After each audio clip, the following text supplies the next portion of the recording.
Sacode, sacode. Sorteio da Ponto Favela. Tá, Sandro, tá, Sandro? Vai ganhar.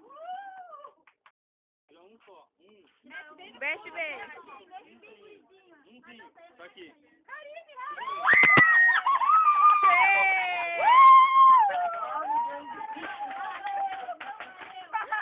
Vê quem é, Karine. Vê quem é, Karine. Vê quem é o teu cliente. Deixa ela falar. Deixa a Karine falar o cliente dela. Quem é?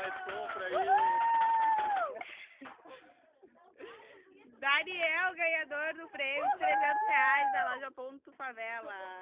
Agora é sozinho. E a vendedora? Karine.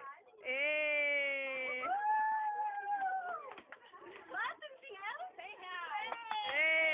R$300. Quanto que o ganhador vai ganhar? R$300 em compra.